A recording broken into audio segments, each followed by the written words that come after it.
Merci de votre fidélité, mesdames, messieurs. Bienvenue dans votre émission Opinion. Cette semaine, nous recevons sur ce plateau l'ancien ministre d'État, Habib Sy. Il est le président du Parti de l'Espoir et de la Modernité. Bienvenue à vous, monsieur Sy. Merci, Madame Baquet.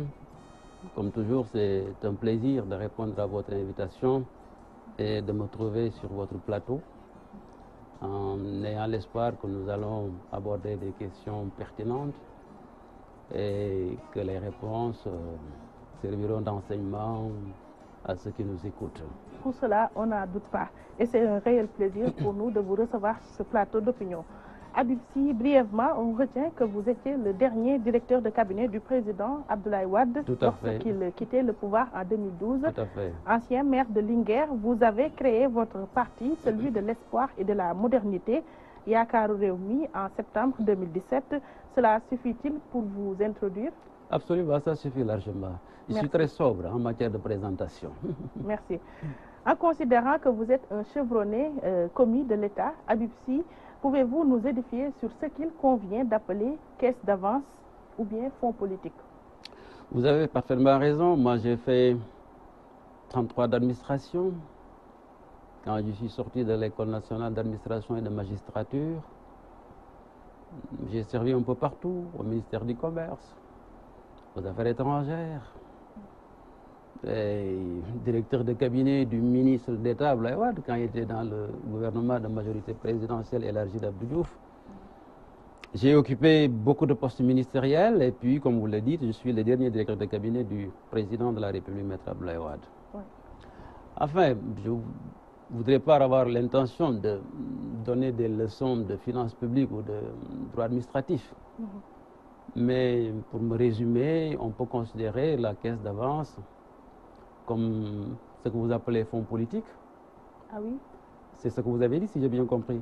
On parle de fonds politiques et de caisse d'avance. Ah, d'accord, ok. C'est une sorte de dérogation tout simplement à la gestion classique du budget.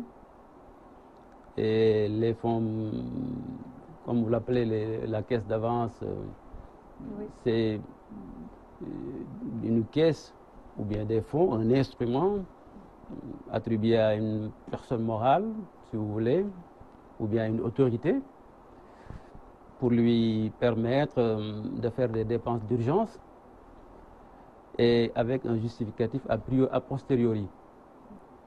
N'est-ce pas? Oui. Alors que si c'est le budget classique de l'État, vous êtes soumis à l'obligation d'appel d'offres, demande de renseignement des prix, etc. Cela n'existe pas pour la caisse d'avance. Ce que vous appelez les fonds politiques, ou moi que je connais particulièrement sous la forme de fonds spéciaux à la présidence de la République, c'est aussi une sorte de dérogation de l'argent, n'est-ce pas, attribué par le législateur, les députés, au président de la République ou à une autre personne, et qu'il gère de façon discrétionnaire, sans aucun justificatif. Voilà. Le mot justificatif, donc, est au milieu de ce qu'il convient d'appeler caisse d'avance et fonds politiques. Dans tous les cas, oui, absolument. Oui. Comme dans la ville de Dakar, on parle de caisse d'avance. Le maire ou bien l'édile de Dakar a-t-il fauté en puisant sur ces fonds? Vous savez, à ce qui concerne la mairie de Dakar, il faut savoir l'apprécier en fonction des faits. Parce qu'en droit, vous avez les règles, mais vous avez aussi les faits, qui sont aussi sacrés dans le langage juridique. Et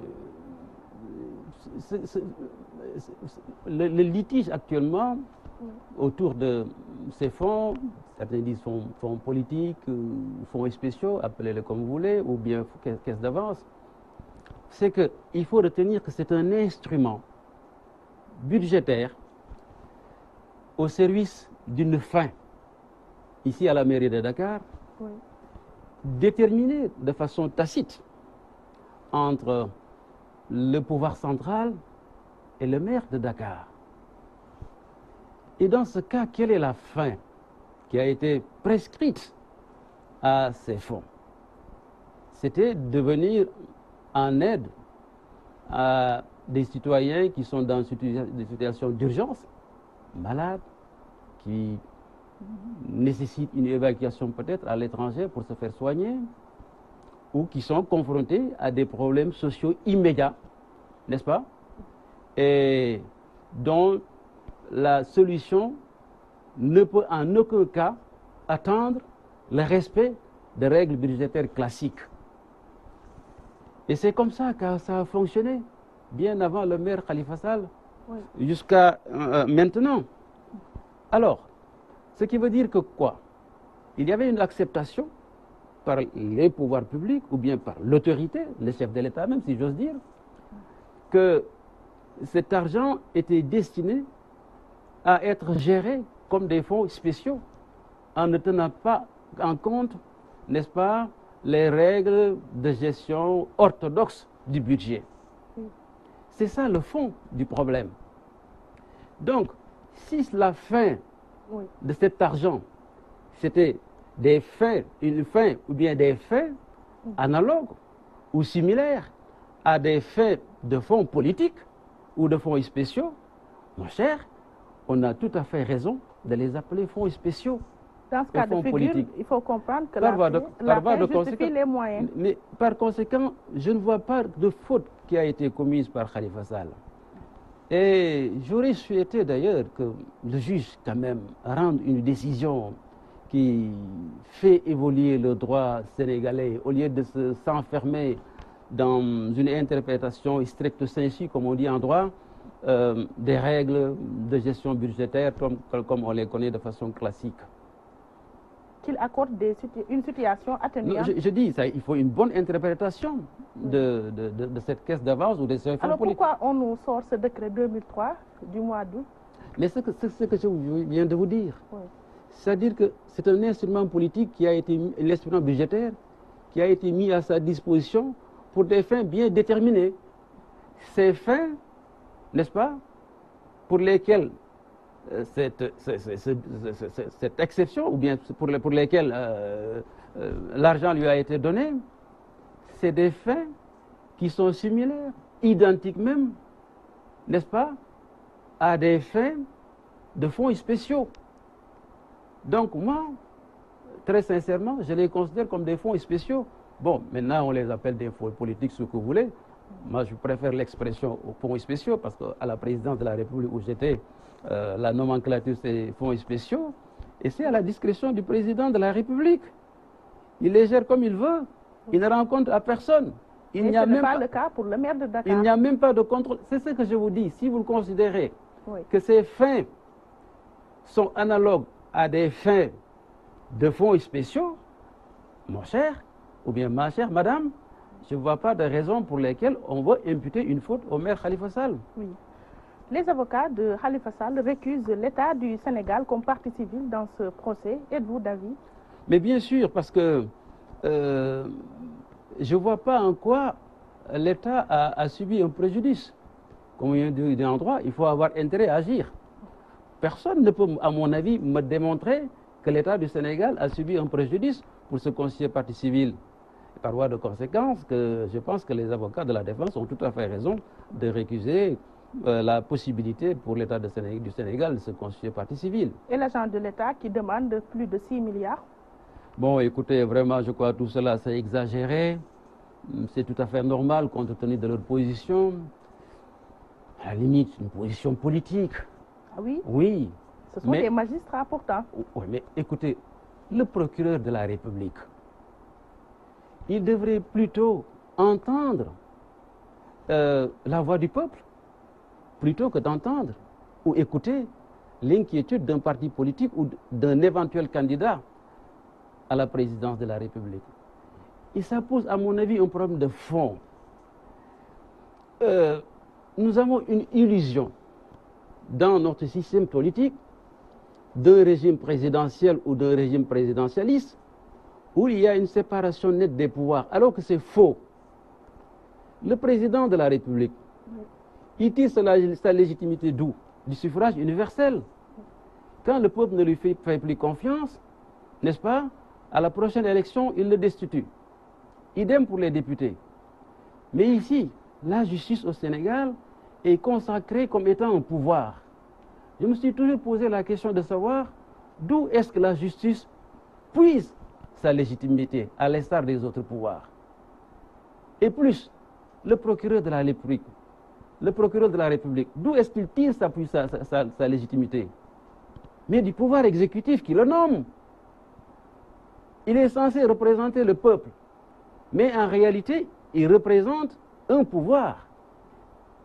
Et c'est pour cela que nous, dans notre projet de société, oui, nous disons que l'une des priorités pour l'exercice du pouvoir, c'est de réformer la justice pour lui donner son indépendance.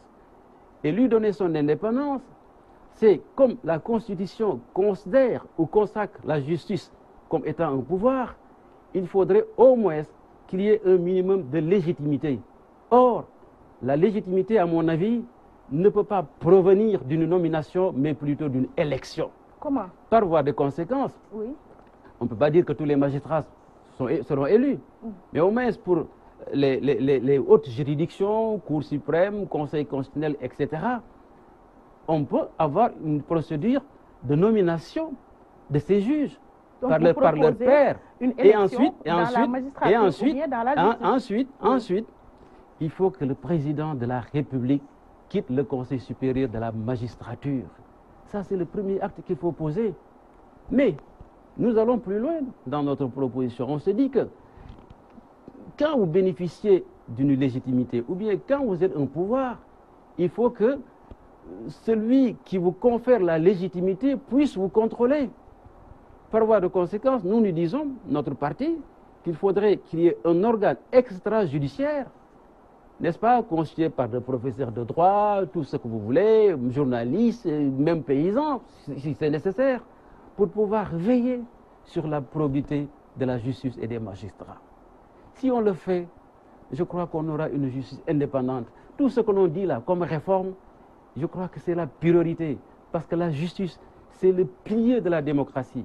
C'est le pilier pour qu'il y ait une confiance dans notre société, qu'on se fasse confiance nous-mêmes, que les étrangers qui viennent investir aussi chez nous fassent confiance à notre pays, en se disant que si j'investis au Sénégal, si j'ai un litige, je suis sûr que la justice sera dite, la justice rendra le droit comme il le faut, n'est-ce pas, au lieu que d'avoir toujours ce sentiment qui est aujourd'hui diffus au niveau de l'opinion publique, que la justice est manipulée.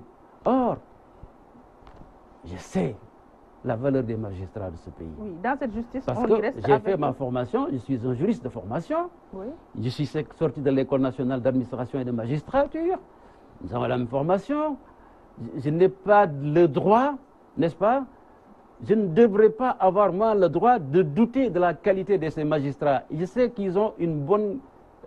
Ils savent ce qu'est le droit. Avez-vous je sais qu'ils sont des hommes de qualité. Avez-vous des raisons non, mais c'est le système qui vous amène à faire confiance à ces magistrats? C'est le système. Vous savez, le système est très dangereux. Si vous êtes dans un système qui est biaisé, quelle que soit votre compétence, quelles que soient vos qualités, quelle que soit votre volonté d'être indépendant, vous êtes happé par le système. C'est le système qu'il faut libérer. Et quand vous libérez le système, vous libérez les magistrats. Et en libérant les magistrats, vous libérez la justice. Et quand vous libérez la justice, vous libérez le peuple sénégalais. Parce que quand les magistrats sont libres, indépendants, il n'y aura plus la possibilité pour l'État du Sénégal de s'opposer à l'exercice de certains droits. Droit de manifester, etc. D'ailleurs, ils demandent une indépendance dans l'exercice de leurs fonctions. Les magistrats demandent une indépendance. Mais oui, ils le demandent toujours. Mais je vous l'ai dit, c'est le système qui est baisé et qu'il faut réformer le plus rapidement possible. Oui. Je ne suis pas sûr que le président Macky Sall puisse le faire. On va rester dans le temple de Thémis avec 7 ans et une amende de 5,490 milliards de francs CFA. C'est ce que requiert le procureur de la République contre le maire de Dakar et son directeur financier. Un réquisitoire lourd ou normal dans l'ordre des faits? Mais c'est ce que je vous ai dit. Le procureur semble ne pas entendre la respiration du peuple. Il entend les inquiétudes, la volonté et l'ambition d'un pouvoir.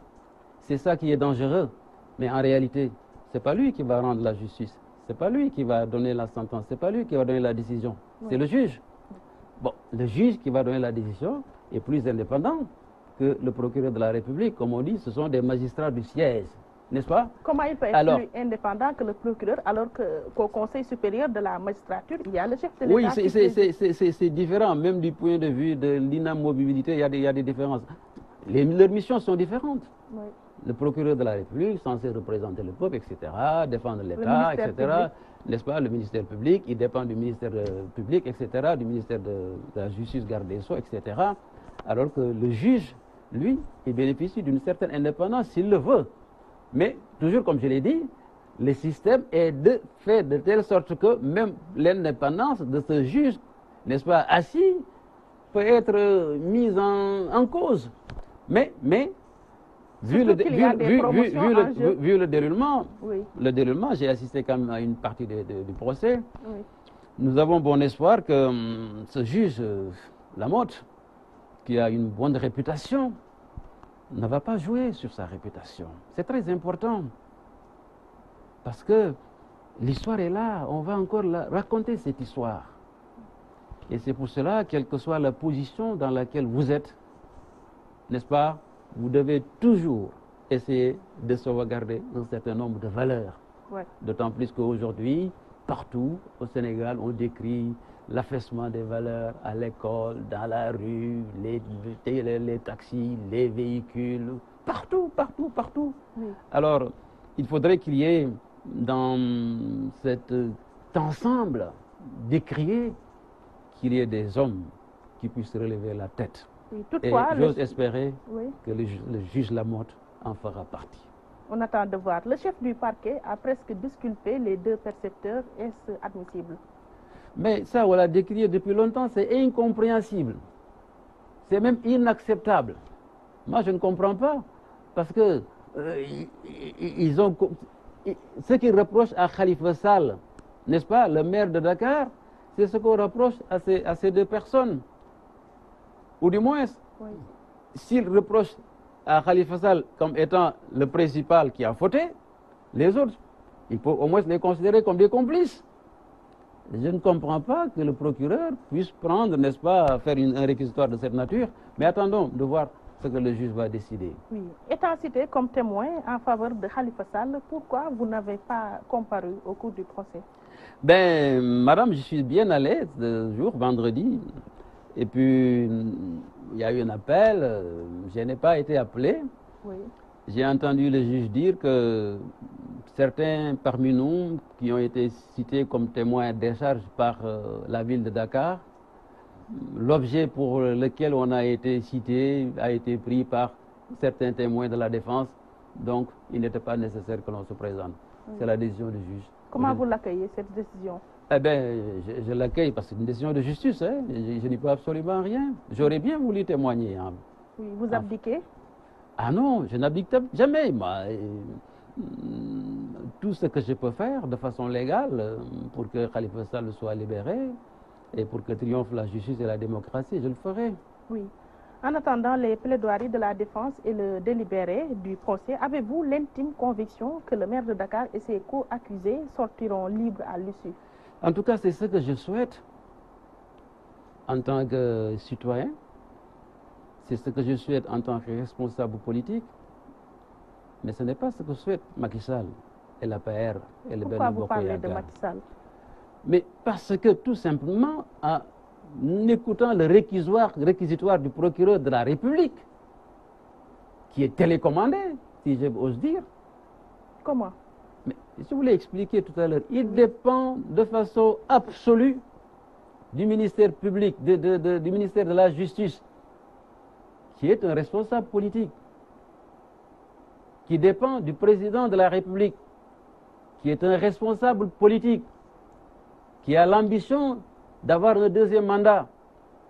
Et comme Khalifa Sall fait partie des éventuels candidats potentiels pour leur créer des problèmes, mais s'ils le tiennent, madame, dites-vous que ce ne sont pas des enfants de cœur, hein? Ils feront tout, parce que en plus de demander à ce que Khalifa Sall soit condamné pour 7 ans, avec une amende de plus de 4 milliards de francs CFA, ils demandent en même temps qu'il soit déchu de ses droits civiques. Ce qui veut dire quoi? qui ne sera ni éligible, ni électeur. Ça, ce n'est pas une position politique. Eh bien, qu'est-ce que vous voulez? Oui. Monsieur Habib Sy, parlons de ce débat par presse interposé, animé par le président Macky Sall et Idrissa Seck, le président du parti Rewmi. D'abord, êtes-vous d'accord que pour une histoire de gaz, le président Macky Sall a débattu avec Idrissa Seck? Vous savez, je crois que le président il a donné des réponses en Mauritanie déjà. Non, non. Ah, ici, bon. Ici au Sénégal.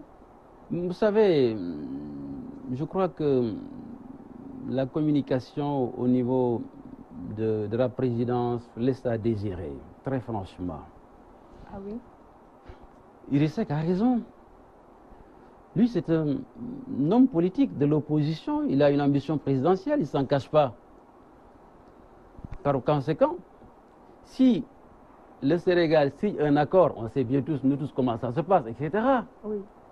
Et si vous faites très attention d'ailleurs, le communiqué à la partie relative à l'exploitation du gaz a été très lapidaire.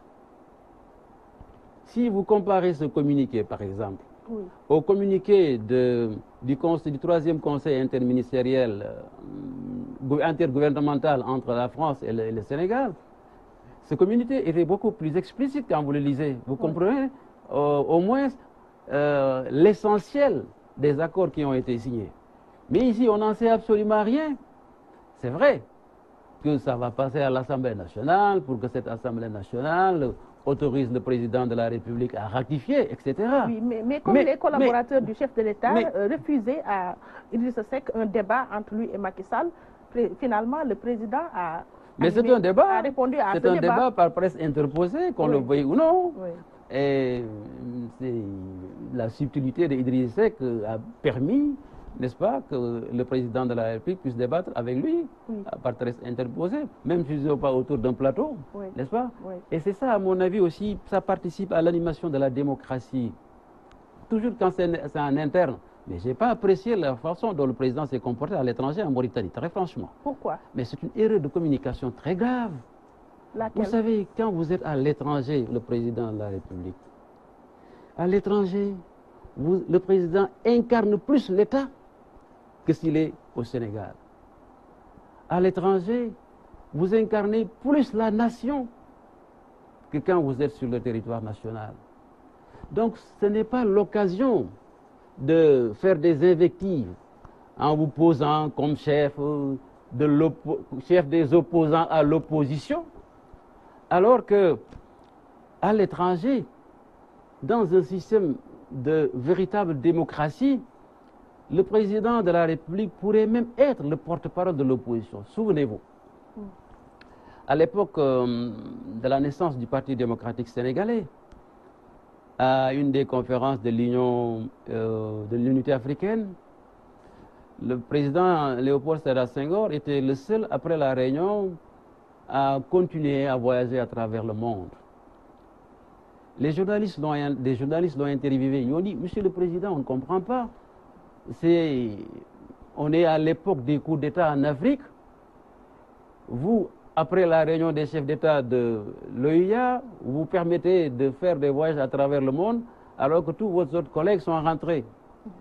Qu'est-ce que répond le président Senghor? Au Sénégal, Abdoulaye Wade est en train de gérer le mécontentement. C'est ce genre de discours qu'un président de la République doit tenir quand il est à l'étranger, mais pas Vous voulez décrier ces paroles du président? Mais c'est une nullité de la communication de l'équipe au niveau de l'espace présidentiel, tout simplement. Ça n'a pas de sens, n'est-ce pas? Oui. Dans le fond, le leader du parti Rewmi a-t-il tort de demander des éclaircissements sur ces accords gaziers signés avec la Mauritanie? Un opposant, madame, n'a jamais tort de questionner le pouvoir. Le pouvoir, maintenant, devrait avoir toujours l'obligation de répondre à l'opposant. Même quand c'est des erreurs, alors que ce ne sont pas des erreurs. Moi, en tant que leader d'un parti d'opposition, si je ne sais pas, mais je dois interpeller le pouvoir. Mais le fait de l'interpeller ne doit pas dire que je mérite des insultes ou des injures. En y répondant, le chef de l'État a dit qu'il faut ne pas connaître le fonctionnement de l'État pour poser ce genre de questions. Écoutez, c'est pas aussi à Idriss Seck qu'on va apprendre l'État, hein. Il fut ministre plusieurs fois, directeur du cabinet du président de la République, premier ministre, il sait comment ça fonctionne. Mais il est dans un rôle politique. Et je vais vous dire, tout cela c'est dû à quoi? Au manque de dialogue. Parce que quand vous êtes aussi président de la République, vous devez y avoir cette subtilité de pouvoir lire l'environnement international. Il devrait prendre référence sur les États-Unis d'Amérique, la première puissance mondiale. Barack Obama, brillant président, a signé un nombre d'accords. Mais aussitôt quand Donald Trump est arrivé, qu'est-ce qu'il fait?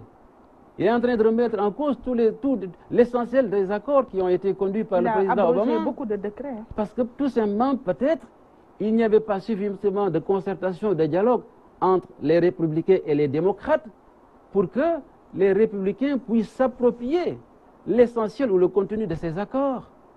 Idem au Sénégal.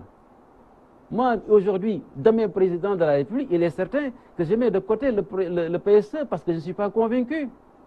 Si au préalable, le président de la République, Macky Sall, avait pris le soin d'en discuter avec certains leaders de l'opposition, qui aussi ont des avis, ont une vision sur le Sénégal, il n'en serait pas de même et ça va garantir la pérennité de ce plan. S'il va signer des accords gaziers, des accords sur le pétrole, sans consulter l'opposition qui est susceptible demain d'être au pouvoir, il est évident que pour les intérêts du Sénégal, ces accords peuvent être remis en cause. Il faut une certaine grandeur, je crois, du président de la République, du chef de l'État, dépasser ses égos et comprendre qu'au nom de l'intérêt du Sénégal, on a l'obligation de faire un effort de dépassement au lieu de se recroqueviller sur sa personne, faire cet effort de dépassement pour parler à des gens qui sont aussi, autant que lui, n'est-ce pas, animés de la volonté de bien faire, qui sont des patriotes. Cela ne veut pas dire que ces gens-là vont faire de l'entrisme. On peut toujours s'opposer tout en donnant des avis constructifs pour le pouvoir. Et c'est ça qui fait respirer la démocratie sénégalaise. Mais c'est ce que le pouvoir reproche à l'opposition, s'opposer ne serait-ce que parce qu'on est opposant. Mais il ne participe pas au débat pour l'avancement ou bien le développement. Je suis désolé. Oui. Et je crois que là aussi la presse a une part de responsabilité, madame. En quoi? En quoi? Parce que très souvent, la presse ne met pas en exergue, n'est-ce pas, ses avis, ses oppositions, ses propositions qui sont faites par certains leaders de l'opposition. Je comprends très bien. Et c'est pour cela que d'ailleurs, nous, dans notre projet de société, il faut que la presse vive, hein, n'est-ce pas? Mais comme le disait le président Abdoulaye Wade, attendez, le président Abdoulaye, il disait, il ne faut pas toujours dire au peuple ou faire pour le peuple ce qu'il veut. Vous aussi, vous n'avez pas le droit toujours de dire au peuple ce qu'il veut. La presse a l'obligation des fois... très importante. Comment? La titraille est très importante dans la conception des journaux. Oui, c'est pour cela que moi, nous, dans notre programme d'ailleurs, je sais, on connaît les difficultés de la presse. Énormément de difficultés. Et comme l'a annoncé tout récemment, je crois, Madiambal Diagne, il se pourrait que même beaucoup d'organes de presse disparaissent. C'est pour cela qu'au Sénégal, le pouvoir doit considérer la presse comme un facteur de développement au lieu d'avoir une conception de la presse comme en Occident. Je m'explique. Il faudrait que, autant on investit dans l'agriculture, dans la santé, dans l'éducation, qu'on investisse dans la presse pour en faire un instrument de développement. Parce qu'il y a certaines choses au niveau de la société, certains comportements, certains actes, si on veut les promouvoir, si on veut les développer, on ne peut passer que par la presse. Ne serait-ce que le changement de comportement des citoyens. C'est une mission de service public.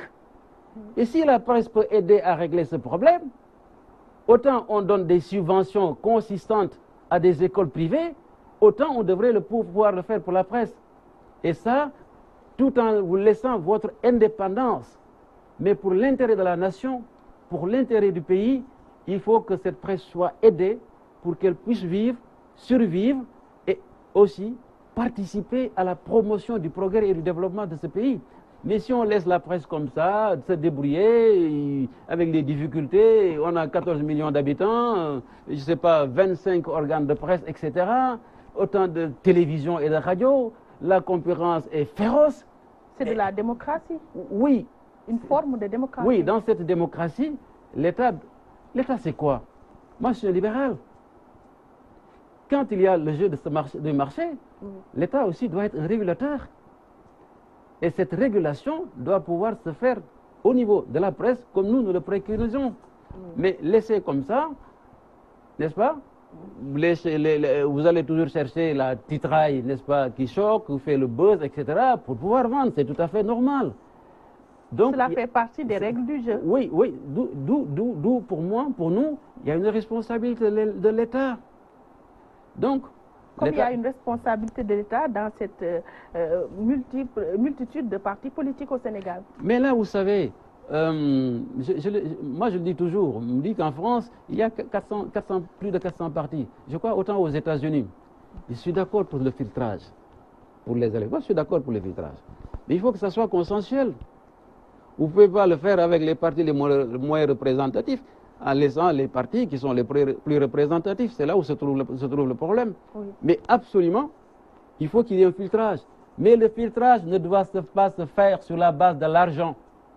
Ça fausse le jeu démocratique. Oui. Vous pouvez avoir de l'argent et être incapable de gérer un pays et gagner demain l'élection présidentielle. Vous pouvez ne pas avoir de l'argent et avoir toutes les capacités pour gérer le pays. Il faudrait savoir faire la part des choses.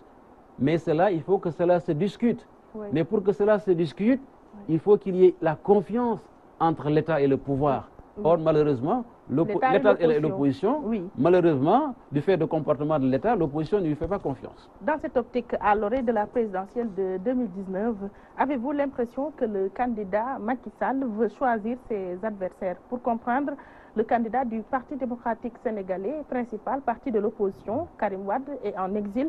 L'outsider Khalifa Sall a des déboires avec la justice. Tant bien que mal, Idrissa Seck s'affiche d'ici qu'on lui sort peut-être son dossier sur les chantiers de Thiès. À côté, il y a cette histoire de parrainage pour les candidatures. Au final, Macky Sall aura-t-il un adversaire à son envergure? Il en aura toujours. Il ne peut pas empêcher les candidats. C'est impossible. Oui. Quelles que soient les astuces, les manigances qui sont utilisées, vous sortez Karim Wade, un autre, vous mettez Karim Wade à l'écart, un autre Karim va apparaître. Vous mettez Khalifa Sall à côté, un autre Khalifa Sall. Vous mettez Idriss Seck à côté, il y aura un autre Idriss Seck. Il faut comprendre le peuple sénégalais. Si vous ne comprenez pas la sociologie du peuple sénégalais, vous aurez des difficultés, n'est-ce pas, à gérer de façon adéquate. Je crois que ce n'est pas la solution. Parce que ce sentiment d'injustice qui se propage au niveau de la population sénégalaise, une large part de la population sénégalaise, c'est ça qui sera le principal adversaire de Macky Sall. Oui. Et on ne sait jamais, hein, bon, une élection présidentielle, une autre personne peut sortir de là-bas et puis... Ex nihilo, comme ça se passe dans certains pays, etc.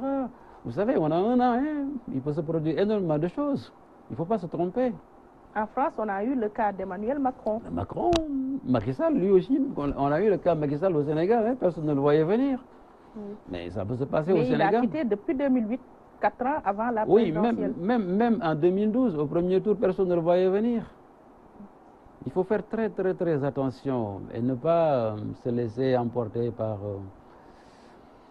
la rumeur ou les réseaux sociaux. C'est bien, une certaine presse, etc. On ne sait pas ce qui va se passer. On va parler du processus électoral avec cet audit de 4 experts internationaux qui concluent que le fichier électoral est fiable à 98%. Est-ce que vous validez? Oui, ça dépend de ce qu'on leur a montré. Ça dépend de ce qu'on leur a montré. Oui. Il n'y a pas l'opposition significative. Il y a des choses qu'ils ne peuvent pas comprendre ni voir. Vous comprenez? Donc, on sait comment à peu près ça se passe, hein, s'il n'y a pas une bonne représentation de l'opposition. Comment vous pouvez dire que le fichier est fiable quand plus de 2 millions de Sénégalais n'ont pas leur carte d'électeur? Voilà. Et c'est la question principale. Ne serait-ce que sur cette question, on devrait dire que le fichier n'est pas fiable à 98%. Comment voulez-vous? Encore quand on va ouvrir l'inscription des listes électorales, il y a plus de 2 millions qui n'ont pas la carte d'électeur. Il faudrait régler cette question d'abord pour qu'on puisse au moins avoir quelques prémices de fiabilité du fichier. Et il y a des choses, si on ne le dit pas, n'est-ce pas, aux auditeurs, n'est-ce pas, qui sont des étrangers, ils ne peuvent pas le savoir. À qui la faute? L'État du Sénégal qui veut pas qu'il y ait des élections transparentes. C'est très simple. Ce que nous demandons au président Macky Sall, d'abord, nommer une personnalité neutre pour s'occuper des élections. Ça, c'est le premier acte. S'il le fait, eh bien, il va commencer à susciter la confiance au moins de l'opposition, on pourra discuter. Mais comment voulez-vous avoir toujours des responsables de votre parti à la tête du ministère qui est chargé des élections? Là, il exclut toute idée de sortir Aly Ngouille Ndiaye à la tête du ministère. Mais écoutez, vous savez, la politique, c'est un rapport de force. Moi, je me rappelle très bien, le président Wade l'avait dit, hein, hors de question pour lui de nommer une personnalité neutre au ministère pour charger des élections. Abdou Diouf avait dit la même chose, mais on l'a réussi. Si maintenant l'opposition se met en rang serré de bataille et met la pression forte sur le pouvoir, n'est-ce pas? Je crois qu'il va revenir sur sa décision parce qu'il comprendra que la voie est sans issue. Après la marche de la semaine dernière, pensez-vous que cette opposition est assez solide pour amener le président Macky Sall à accomplir ça commence parce que moi j'étais à la marche. Oui. J'ai été agréablement surpris par la mobilisation des militants pour une première. Il y a vraiment une forte mobilisation. Même s'il n'y avait pas les ténors de l'opposition. Oui, bon, qu'est-ce que vous appelez ténors? Il y avait Léon Marsar, il y avait les deux de Coq, etc. Qu'est-ce qui manquait? Idriss Seck n'était pas là-bas. Le candidat du PDS, comme Karim Wade, le président Abdoulaye Wade. C'est un autre problème. Il n'y avait pas Malick Gakou du grand parti. Oui, mais la prochaine fois, quand ils viendront, ils ne feront que renforcer ce qui existe déjà. Et c'est déjà très bien, à mon avis, n'est-ce pas? Mais moi, je leur ai lancé un appel dans mon message en leur disant que c'est bien beau ce que vous faites. Oui. Mais il ne faudrait pas que ce qui s'est produit pendant les élections législatives se reproduise. C'est-à-dire? C'est-à-dire que, bon, vous donnez espoir à l'électorat, aux citoyens que vous êtes unis pour aller ensemble, n'est-ce pas? Alors qu'au dernier moment, vous vous séparez. Je ne dis pas qu'il faut, on anticipe, je ne dis pas qu'il faut un candidat unique. Parce que ça ne marche pas, ça ne marchera pas. Mais au moins que c'est... Sur quelle option militez-vous? Oui, une candidature unique ou bien des candidatures? Plusieurs candidats, oui. Mais comme j'ai dit, encadrés. On peut avoir 3, 4, etc. de candidats crédibles, encadrés, pour savoir comment ils vont aller ensemble à l'élection présidentielle. Qu'est-ce que vous entendez par candidat crédible? Ça, c'est la proposition que j'ai toujours faite d'un pacte de l'opposition pour l'élection présidentielle. On peut dire, à travers un pacte, que nous, n'est-ce pas, signataires de ce pacte, oui. Nous allons à l'élection présidentielle de façon dispersée. Mais celui qui arrivera premier sera soutenu par les autres. Cela a toujours été comme ça depuis 2000. Oui, attendez. Mais là, d'abord, le premier intérêt, c'est que quand vous sortez au premier tour, vous n'aurez pas besoin de faire le tour pour convaincre les gens pour venir vous soutenir. Vous gagnez du temps. C'est déjà important. Ensuite, ils peuvent se dire, écoutez, pour ne pas dépenser trop d'énergie, d'argent pour des élections futures qui vont venir, les élections législatives. Pourquoi ne pas dire que celui qui arrive deuxième sera celui qui va diriger la liste des prochaines élections législatives parce que cette Assemblée nationale sera dissoute. N'est-ce pas? Oui. Ils pourront même dire, les candidats, le troisième, s'il accepte, il sera le futur premier ministre du gouvernement, etc. etc. Et il faut un programme minimum sur lequel on est d'accord. Parce que le peuple aussi doit s'éveiller, ne pas voter n'importe comment. Il faudrait qu'il veille à ce que celui ou ceux qui seront élus puissent s'engager de façon irrévocable, absolue, sur la mise en œuvre d'un minimum de programme. Et c'est ça l'intérêt du pacte. Mais, malheureusement, des fois, les gens ne prêtent pas très attention au programme. Et quand vous êtes élu, vous faites ce que vous voulez, Et après, on se met à regretter. Dans ce Pourquoi cas, vous élu? nous ramenez au concept gagner ensemble, gouverner ensemble, comme cela se passe avec le régime actuel. Oui, mais gagner ensemble, gouverner ensemble, mais formaliser. Je dis toujours. Il y aura donc partage du gâteau. Ce n'est pas un problème de gâteau, je parle de programme. Oui. C'est différent. Oui. Il n'en existait pas. Parce que s'il y avait un pacte entre, au niveau de Benno Bokk Yakaar, aujourd'hui, il n'y aurait pas le cas Khalifa Sall. Ils sont entendus sur rien. Ils sont partis de façon informelle. Et dès qu'ils sont arrivés au pouvoir, mais Khalifa Sall était tout à fait libre d'aller faire autre chose. Et c'est ce qu'il a fait et c'est ce qu'on lui reproche. Et c'est ça, nous, que nous voulons éviter. N'est-ce pas? Et que le dialogue, même avec l'opposition, soit institutionnalisé. Nous sommes un petit pays. Il faut qu'on se parle. Il faut qu'on discute. Et c'est ça l'intérêt de notre pays. Oui, c'est l'intérêt de notre pays. Donc, vous militez pour des candidatures? Plusieurs candidats, mais encadrés. Moi, je dis bien encadrés. Parce que, comme je l'ai dit... Qu'est-ce que vous entendez par candidat crédible? Ben, candidat crédible qui bénéficie de la confiance populaire.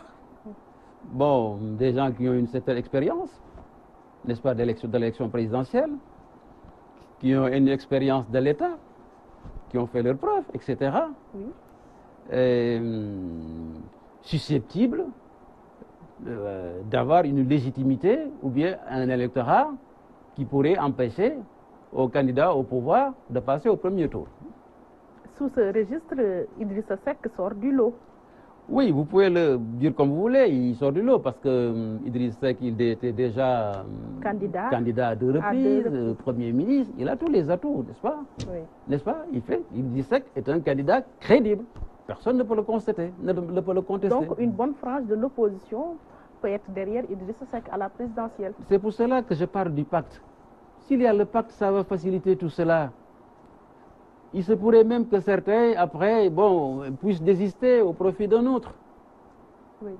Et vraiment, on aimerait souhaiter être bien entendu et compris par l'opposition. Ils nous comprennent, hein, pour les gens que nous avons déjà consultés. On va continuer, on verra au résultat. Nous, c'est notre souci principal.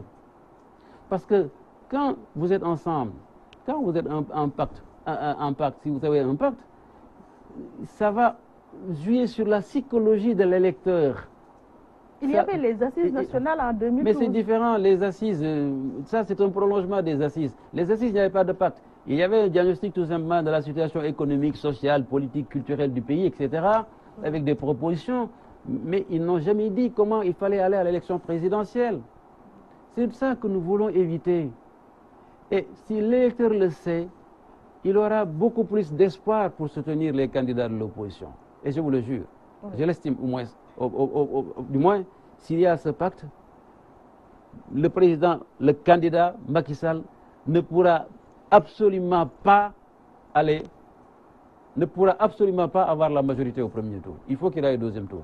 Voilà, et quand il va au deuxième tour, oui, il aura déjà fini ses cartouches parce qu'il n'aura plus de marge. Au rythme où vont les choses, pensez-vous qu'inéluctablement, il y aura un second tour? Mais je le pense réellement. Et j'en suis même convaincu.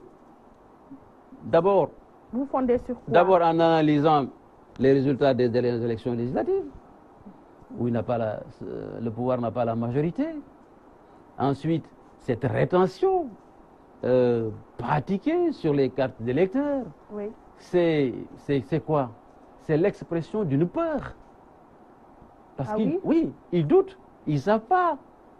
Ces 2 millions de Sénégalais. Manifesté à travers cette rétention des cartes bien sûr, ils savent pas, ils ont des doutes pour qui va voter tous ces 2 millions d'électeurs. Et nous sommes presque certains qu'au moins 80%, parce que c'est le mécontentement, 80% des personnes dont les cartes sont détenues par l'État et vont voter pour l'opposition, ça inévitablement, il n'y a pas de doute là-dessus. Vous comprenez? Donc ça doit être la grande bataille de l'opposition. Moi, mes enfants, j'ai même des enfants qui n'ont pas leur carte d'électeur jusqu'à présent. Ils sont inscrits depuis. J'ai deux enfants qui n'ont pas leur carte d'électeur. Alors qu'on vous dise que vous n'entendez jamais, jamais, jamais, jamais un militant de l'APR et de Benno Bokk Yakaar vous dire qu'il n'a pas sa carte d'électeur. Si vous le savez, venez me le dire, madame. Il n'y en a pas. Alors, oui. Et je pense que même l'opposition devrait faire une campagne de mobilisation, appeler tous les citoyens qui n'ont pas leur carte d'électeur à manifester, marcher, exiger à ce que l'État leur donne leur carte d'électeur. Ça devrait être une bataille. Oui. Après le commissaire Keïta, le colonel Abdou Aziz Ndaw, il y a le commissaire Boubacar Sadio qui a interpellé le président de la République, Macky Sall, sur ses promesses non tenues. Peut-on y déceler des bruits de bottes au sein Vous savez, casernes? madame, après l'exercice du pouvoir, mais dans l'exercice du pouvoir, oui. Je me suis toujours posé la question au niveau de deux corps, la police et la santé. Oui. Vu l'état délabrement des moyens, des locaux, de l'insuffisance du personnel, du traitement salarial qui leur est fait, je me pose cette question depuis un certain temps. Comment ils font pour faire des résultats? C'est extraordinaire quand même. Et la police fait des résultats extraordinaires. La santé aussi fait des résultats extraordinaires. Et vous ne trouvez nulle part un bon plateau, n'est-ce pas? Quand on parle de couverture maladie comment on l'appelle, universelle, là, je crois qu'il devrait commencer par couverture maladie de la santé. C'est-à-dire la santé elle-même est malade, il faut la couvrir avant de couvrir, je sais pas, de donner l'expression universelle, etc. Là, vous rejoignez les syndicats de la santé. Mais bien sûr, bien sûr, la police c'est la même chose. Oui. Entrez dans un commissariat de police, c'est comme s'il n'y a pas des hommes qui travaillent là-bas. L'État devrait remédier à cela. Bien sûr, ils ne sont pas les seuls, mais quand même, vu l'importance de leur fonction, n'est-ce pas? Et je crois qu'ils méritent beaucoup plus de considération. C'est vrai qu'il y a des efforts qui sont en train d'être faits, en donnant des promotions de contrôleurs de police, que je crois qui est l'équivalent de grade de général et tout cela. Mais ce n'est pas suffisant. Ce qui est aussi important, c'est les conditions de travail, les lieux de travail, etc. Or, sur ce plan, mon vieux, je crois qu'ils ont le droit de parler, mais rassurez-vous, notre police, notre gendarmerie, notre armée, c'est des patriotes. Oui. Et des républicains. Oui. Et comment il y a toujours, quelle que soit la dureté des conditions, il y a toujours des limites qui ne franchiront jamais. Oui, dans sa missive, le commissaire Sadio a utilisé à d'énormes reprises l'adjectif faiblesse, en qualifiant ou bien en jugeant les actes, ou bien les positions prises par le président de la République. J'ai aimé sa plume. C'est tellement bien écrit que c'est un plaisir de le lire. On soupçonne rarement que dans ces corps, qui sont des muets, qu'il y a des plumes aussi belles. Et la plume du commissaire Sadio est très belle. Maintenant, il fait une analyse psychologique du président de la République. Mais ça, c'est de sa propre responsabilité. Moi, je me prononcer là-dessus. Peut-être qu'il a des outils qui lui permettent de pouvoir apprécier les comportements du président de la République. Y a-t-il une faiblesse dans la manière de diriger les affaires dans ce pays? Vous savez, des fois, l'incompétence peut être comparée à de la faiblesse. Et moi, je décèle souvent des actes d'incompétence du gouvernement. Et c'est très courant d'ailleurs. Et c'est cela qui nous vaut cette situation dans ce pays. D'autres peuvent le mettre sur le compte de la faiblesse. Mais moi, je le mets sur le compte de l'incompétence. Quand vous ne savez pas, vous êtes même plus dangereux que quelqu'un qui est faible pour diriger. Ah oui? Ah mais bien sûr. Pourquoi? Parce que, bon, la faiblesse, vous savez, vous pouvez être... des fois, vous relevez de temps en temps, n'est-ce pas? Mais l'incompétence n'est pas pardonnable dans la gestion d'un État. C'est catastrophique.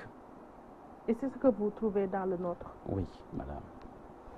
L'argentier de l'État nous avance comme chiffre, ou bien taux de croissance, 7,1% en 2017. Comment vous percevez ce taux de croissance? Vous savez, moi j'ai tellement parlé du PCE, de la croissance ici au Sénégal, c'est tellement rabâché, tout le monde en a parlé. Mais quand même 7,1%, c'est un bon chiffre. Oui, ben, autant ils disaient qu'on ne mange pas les routes, on peut leur dire qu'on ne mange pas la croissance. Hein? Aujourd'hui, tout le monde est fatigué. Vous êtes perplexe par rapport à Mais non, on l'a dit, redit, c'est une croissance extravertie. Ce n'est pas pour les Sénégalais, c'est pour les entreprises étrangères qui détiennent tous les secteurs, les services, le secteur secondaire, le secteur industriel. Vous y trouvez rarement des Sénégalais entrepreneurs qui gagnent de l'argent. Par conséquent, cet argent est rapatrié à l'étranger. Or, s'il y avait l'inclusion des Sénégalais dans la formation de cette croissance ou de cette production intérieure brute, il y aurait des retombées pour les citoyens sénégalais. Mais il n'y en a pas. D'ailleurs, je m'étonne, parce que c'est lui, le ministre des Finances, qui avait dit à l'époque que le Sénégal a atteint la limite d'une croissance tirée par les investissements publics. À l'époque, ils étaient un peu à plus de 6%. Cela veut dire quoi? Que le PSE n'est plus un instrument en lui-même qui peut faire la croissance, parce que si vous faites la simulation, plus de 95% du PSE, c'est des investissements publics.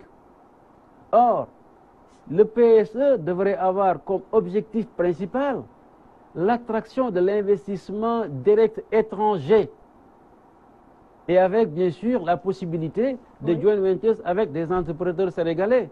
Cela n'étant pas fait, je me demande même comment on peut avoir une croissance de 7,1%. Vous voyez?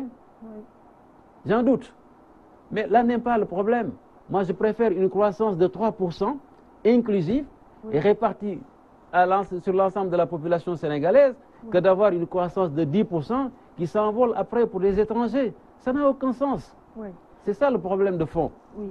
La somme recouvrée à l'issue de la traque des biens mal acquis n'obtient pas le consensus si l'on se fie aux chiffres avancés. L'incompétence dont je vous parlais, ça ce n'est pas de la faiblesse, c'est de l'incompétence.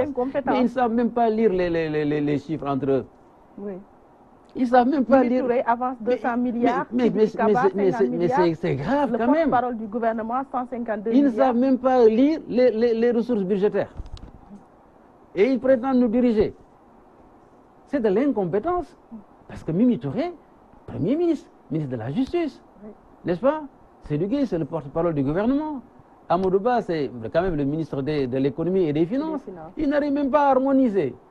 C'est très simple. Mais même l'élève qui est au certificat, au CM2 peut le faire. Il n'arrive pas. Comment vous appelez ça, madame? Mais quand même.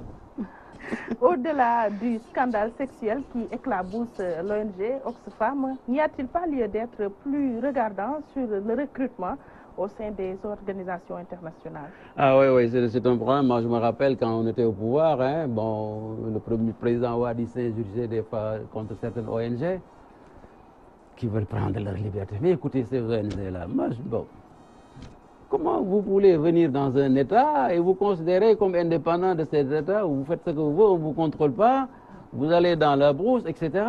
Depuis que les ONG existent, qu'est-ce qu'elles ont apporté en termes de progrès aux populations? Il n'existe pas beaucoup. Ils vous disent que bon, on est là, ils apprennent à parler nos langues, c'est très bien, etc. Mais je crois que c'était une option de la communauté internationale. À l'époque, après les plans d'ajustement structurel, etc., cette communauté ne faisant plus confiance aux États africains, disant que nos dirigeants détournent l'argent des contribuables, n'est-ce pas? Il faudrait passer par les ONG. Mais je crois que ça n'a pas réussi. Et comme ça n'a pas réussi jusqu'à présent, et aujourd'hui c'est suivi le scandale, il faudrait revoir, auditer tout cela pour savoir quelle est la nouvelle voie qu'il faut suivre, à mon avis. Oui. Mais vous ne pouvez pas venir chez nous et vous déclarer indépendant et soutenu par la communauté internationale et certains bailleurs. Et ça, un État digne de son nom doit le refuser. Vous savez, oui. Vraiment, l'expérience de l'État, c'est intéressant. Moi, si j'étais président de la République, ce que je ferais, je commencerais par arrêter tous les projets. Des ONG? Tous les projets. Madame, je vous jure, il y a, vous ne pouvez même pas comment ça se passe. Il y a des multitudes de projets. Des projets qui font 20 ans dans une zone. Vous ne verrez aucun acte de développement. Comment ça se passe? Des fois, le ministre lui-même n'est pas au courant. Les partenaires, ils viennent, ils discutent avec les techniciens, le ministre de l'économie et des finances. Vous réveillez un jour en tant que ministre, on dit on signe une convention avec tel pays ou telle organisation de tant de milliards pour tel projet. Et c'est ça qui alourdit l'endettement de nos pays. Comment? Mais vous vous endettez, vous ne savez même pas où ça va. Quand vous vous endettez pendant 50 ans, 60 ans... Donc leur offre n'est pas gratuite. Comment? L'offre de ces ONG. Mais rien n'est gratuit, je ne parle même pas des ONG. Il n'y a pas que les ONG. Oui. C'est tous les projets qu'il faudrait voir. Il y a de bons projets. Mais je vous assure, très franchement, que la majeure partie des projets, il faut les arrêter. Voilà une brèche qui a été ouverte à la fin de cette émission Opinion. Je vous remercie beaucoup, monsieur le ministre Habib Sy. Je rappelle que vous êtes le président du Parti de l'Espoir et de la Modernité et que vous étiez notre invité dans l'émission Opinion sur Walfadjri. Je vous remercie, madame. Comme toujours, c'est un agréable plaisir de me retrouver chez vous. Et transmettez mes salutations à M. Baquet d'abord, au bébé Serigne Bassirou, et à mon ami, frère Sidel Aminias, à toute l'équipe de Walfadjri. Je vous suis, vous faites un excellent travail, comme toujours d'ailleurs. Et je vous souhaite beaucoup de bonheur et beaucoup de belles choses. Merci beaucoup. Merci à vous, monsieur Habib Sy, ancien ministre d'État et président du Parti de l'Espoir et de la Modernité. Merci à nos auditeurs et téléspectateurs qui nous ont prêté attention. Grand merci à Cheikh Ahmed Tidiane Diop qui, d'une main experte, a techniquement réalisé cette émission. Merci à Ousseynou Sall pour la décoration. Merci aussi à Oustaz Hassan Diouf pour la coordination de cette émission. Excellente semaine à vous. Rendez-vous la semaine prochaine, Inch'Allah.